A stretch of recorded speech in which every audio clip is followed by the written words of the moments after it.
All Russian-occupied countries went to the European Union and NATO. With some of the countries that share a border with Russia moving to NATO,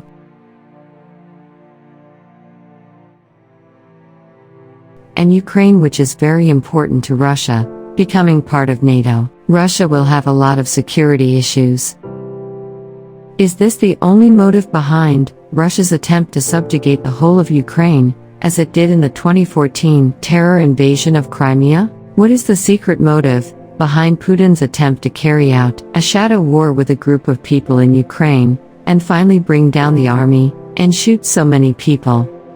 We need to go a little further to know that. The name Vladimir plays a crucial role in changing the head of state of Russia. There is no doubt that this Vladimir, who lived for 3 eras, is changing the lifestyle of the Russian people. If we want to know about the first Vladimir of this, we have to go back a little bit. Year AD 988. Location: Byzantine city. The Christian emperor, Basil II, the dictator of the Byzantine Empire, was in great fear at the time. When the emperor was terrified that his own generals would try to overthrow him, he would reach out to one of his enemies for help. Basil II approached the Vladimir, the chiefs of the tribes, at that time to overcome this dilemma of what to do to save lives. It was a very attractive word that the emperor had put before him that day for the sake of practicality. The idea was that if he helped to subdue the army, he would instead be able to marry his beautiful sister, Vladimir, by fate. But in this treaty, the Emperor Basil set a condition before Vladimir. After marriage, Vladimir should become a Christian. They accepted it. The Vladimir returned, beheading those who stood against the emperor.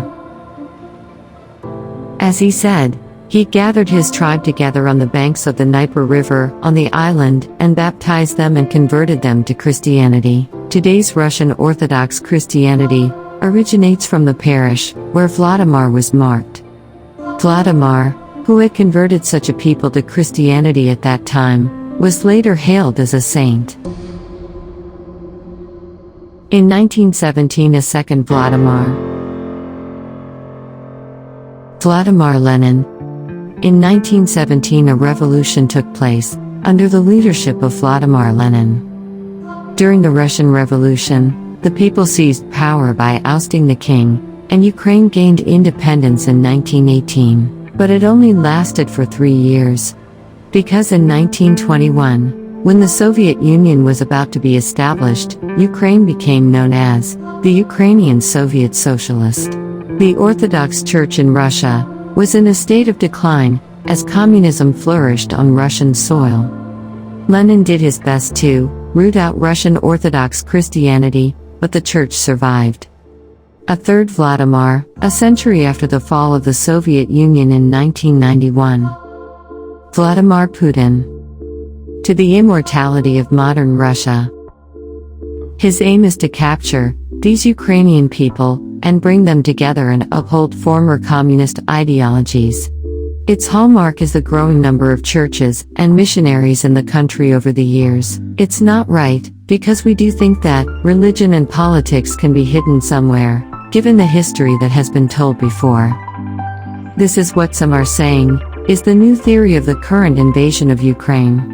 Is Putin, the spy worker, trying to remove the reins of building an imperialist Christian state? They outspoken that, with the help of NATO, the United States is trying to subjugate its neighbors, and that is threat to them. But we must have a doubt that it does have such a religious perspective.